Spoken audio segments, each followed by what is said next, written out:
biggest things that caught my attention in the beginning. Hi, my name is Brian, and I'm going to talk to you a little bit about what makes DubLi stand out in a crowded marketplace. Because let's just get real for a second, right? There's a lot of work from home opportunities that are out there. There's tons of companies that are out there doing business. Seems like every single day something new comes out, some new product, some new idea. A lot of companies are doing the same old ideas over and over and over again. They're recycling some of the same ideas. One company starts to have success in one area and a whole bunch of others jump on board. And the reality is that out of the hundreds, maybe even thousands of work from home opportunities that are out there, most of them are junk.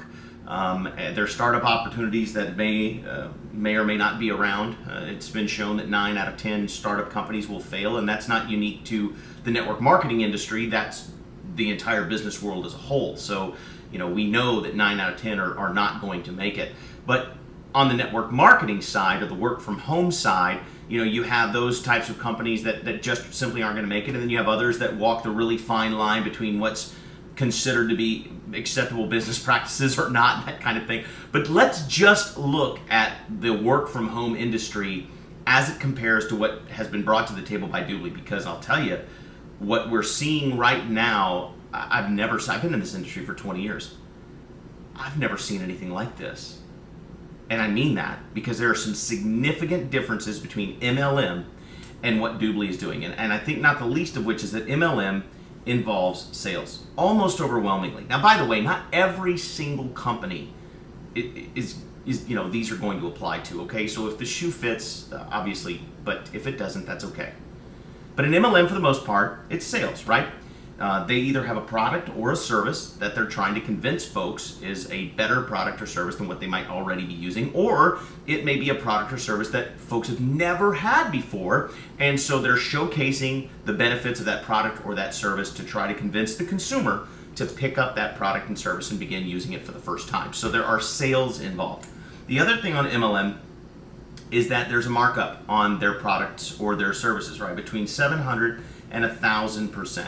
Right? A typical bottle of, for example, Mona V costs somewhere around the neighborhood of $2-3 to produce, and then that bottle sells on the open market for $35 or somewhere in that neighborhood. And those numbers may not be exact, but the point is that there's a huge markup, and that's okay. That markup needs to be there in order to provide a payout to the distributors of that organization. So you've got a markup on the products between 700 to 1,000%. Okay? Here's another thing. There's typically, to be in business, an Autoship. And that Autoship is anywhere between $100 to $150 to $200 a month, typically. Not always, but typically.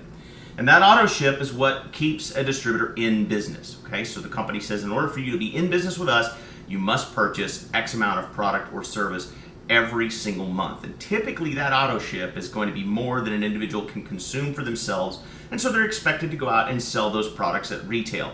Again, not a problem, right? Not a problem at all.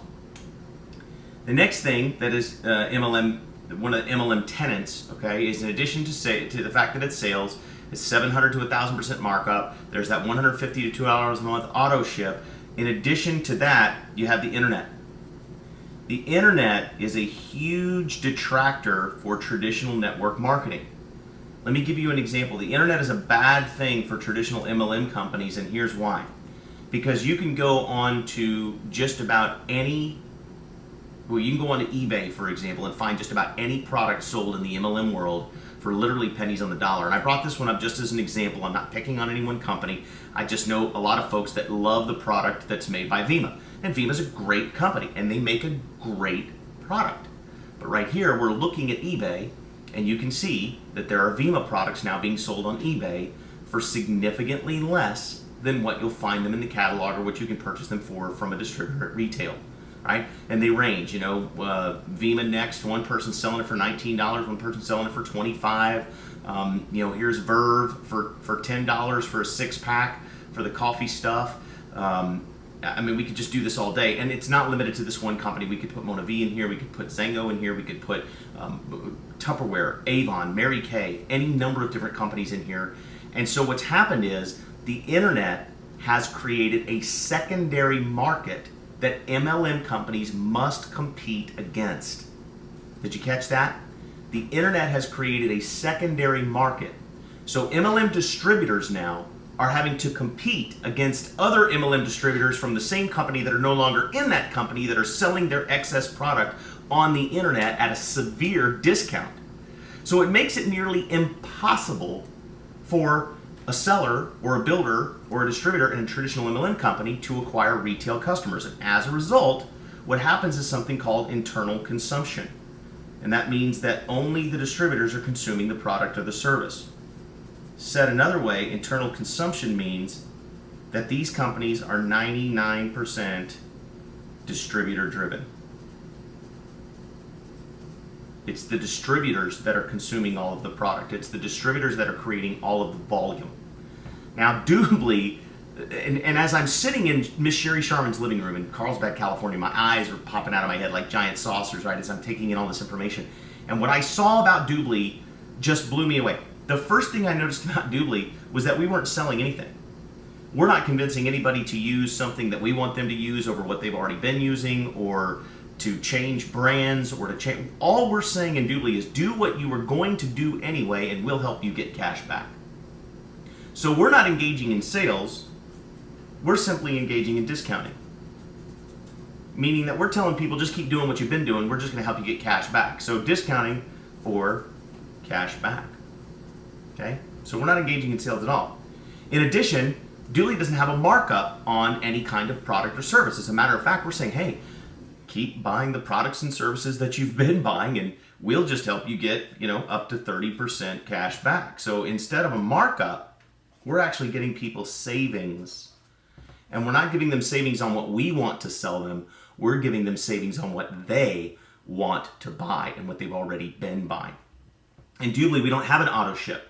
You're not going to end up with a garage full of DubLi that you got to give away next month, right? You're not going to end up with a closet full of DubLi that you have to sell on eBay now. There is no auto ship. What we have is we have a customer voucher. We have a VIP voucher, okay, that can be sold or given away, and it generates a commission when it's activated, and it also generates an ongoing 25% commission on all shopping and travel. So what happens in DubLi is our monthly upkeep, if you will, is the purchase of a monthly VIP voucher that is now basically creating a customer in your business. So your monthly expenditure is creating an ongoing compounding residual income, as opposed to a one-time purchase of product that you can't consume and that you've got to find some way to get rid of. Okay. The last thing is the internet for us is our best friend. We love the internet. Because the internet is where people are shopping. The internet is where people are going now. The internet is where deals are being driven. The internet is what is changing the way that we as consumers and as a nation are acquiring our goods and services. And we love that because our whole business is getting people cash back when they're doing on the internet what they used to do at the mall. And so the internet has become our best friend. And as a result of this, we've created a service that people can't get enough of. When you're getting 12, 14, 16% cash back, you can't afford not to get that cash back. So we're finding customers telling customers who's telling other customers. And as a result, what's happened in DubLi is our ratio of builders to customers worldwide is over 200 customers to every builder inside the DubLi opportunity. So what that means is that we are 0.5% distributor driven and 99.5% customer driven. And why that is so critically important is because if you understand that when your business is customer driven, your income is not determined by or influenced by the amount of recruiting or attrition you have going on in your building organization. Your income is driven by the customer base and how much they're shopping and how much they're traveling. And that's why on the MLM side, so many people spend all of their time recruiting so hard to overcome attrition because they know that all of their income is created by distributors, whether it's the sign-up fees or the usage of the product, but only the distributors are creating revenue. In DubLi, if a distributor leaves our organization, it doesn't change our income at all because there's 200 retail customers shopping, traveling, saving, and loving DubLi that are not going anywhere just because the distributor left. So DubLi is an entirely new idea that's been presented to us in North America at the right time, and we are in the right place, and it is dramatically different from anything that I have been offered or anything I've been involved in over the last 20 years. For these reasons,